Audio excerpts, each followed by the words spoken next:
Magnificat anima mea Dominum, et exsultat spiritus meus in Deo salutari meo.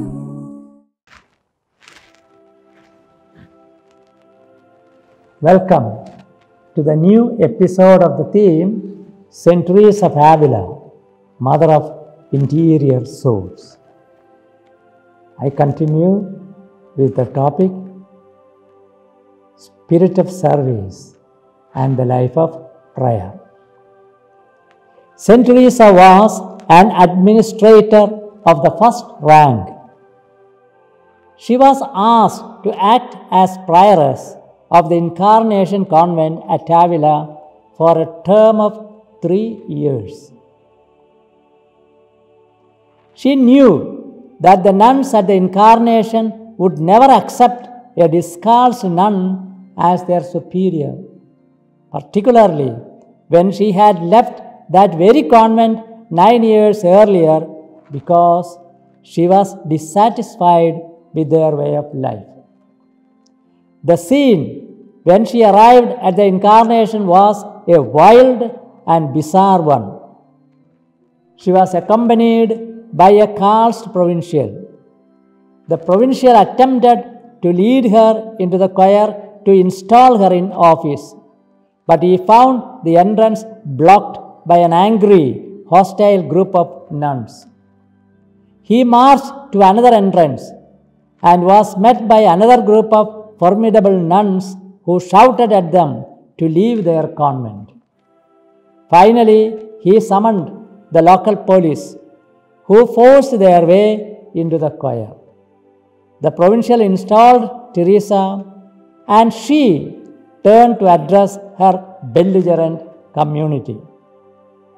While prioress at the Incarnation, St. Teresa had attained that supreme goal of the mystics, the spiritual marriage, at a time when religious obedience had placed her in the most unpropitious and distracting of circumstances, the guidance of the troublesome community.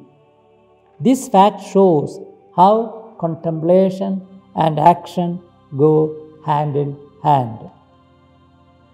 Louis de Leon wrote in his edition of the Saints' Writings, "I never knew or saw Mother Teresa while she lived on earth. But now that she lives in heaven, I do know her, and I see her almost continuously in 2 living images of herself which she left us, her daughters and her books." We today are less fortunate than Fray Louis, for those great-hearted and steel-willed women who move across the stage of our times are known to too few of us, even by name. And the chief source of Teresa, her knowledge, is her own literary works.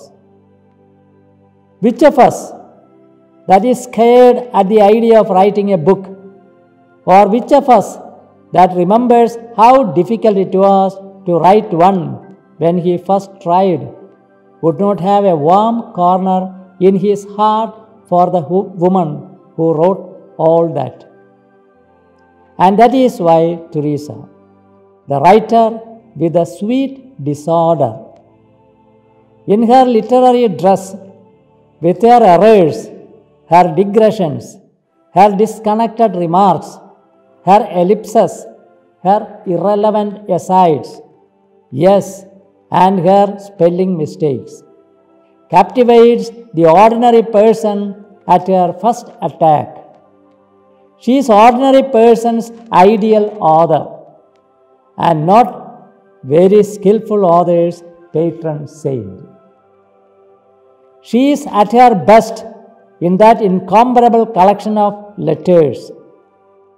The great advantage to Teresa of the letter over the autobiography and the treatise was that in it none of her defects as a writer, her shocking memory, her lack of leisure, her tendency to digress, her uncertainty about dates was of the least importance.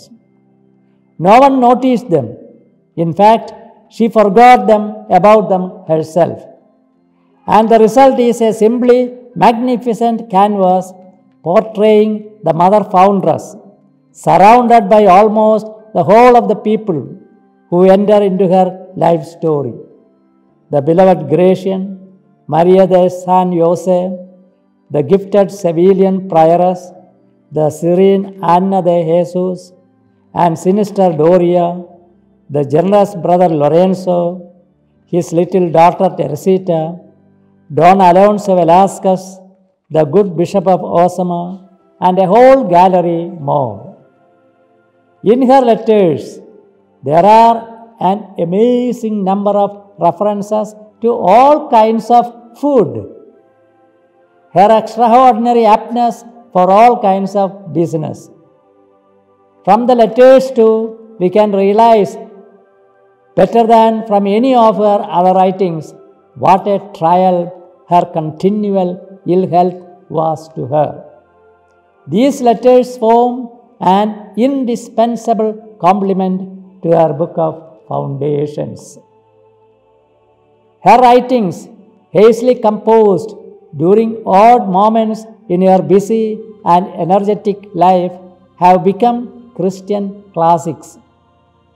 She sat up late at night drafting her imperishable writings by the light of an oil lamp. She wrote, "I am almost stealing the time for writing, and that with great difficulty, for it hinders me from spinning, and I am living in a poor house and have numerous things to do." Jacques Benigne Bossuet called her the world's greatest woman writer. Even before she was officially declared Doctor of the Church by Pope Paul VI, Catholics revered her as a doctor with St. Augustine and St. Thomas Aquinas and others of mightiest minds in the history of man. One started putting into words, as far as humanly possible, her untranslatable mystical experiences. She says, "I only wish I could write with both hands so as not to forget one thing while I am saying another." Her writings, her fantastic personality, and her example present a compelling portrait of the authentic Christian, truly spiritual and truly human. Pope Paul said of her that she is the light of the universal church. Thomas William Walsh asked, "What manner of woman was this who lived 67 most useful and energetic years in spite of diseases and affliction that would have kept most persons bedridden? Who was seen poorly clad on the roads of Spain, mounted on a mule or in a peasant's cart in parching heat or numbing cold? Who seldom had money to buy a decent meal, yet founded 17 convents and many monasteries? Who slept on bare boards like a beggar, yet expelled a princess, talked to a duchess as an equal, and on one occasion scolded a king?" Teresa had beauty, charm, literary genius of a high order, though uncultivated, and administrative ability second to none, humor, tenderness, and common sense, the courage and resourcefulness of a great soldier, with patient obedience and humility of a saint. Revealing that he would declare St. Teresa of Avila, Doctor of the Church, Pope Paul VI said on October 15, 1967, to the Third Congress of Lay Apostolate, "The commitment to the apostolate in the midst of the world does not destroy the principles basic to all spirituality, but supposes, or better demands them. Who was more committed than the great St. Teresa? And who knows better than she how to find strength and fruitfulness for her actions through prayer and union with God in every moment? Thank you very much.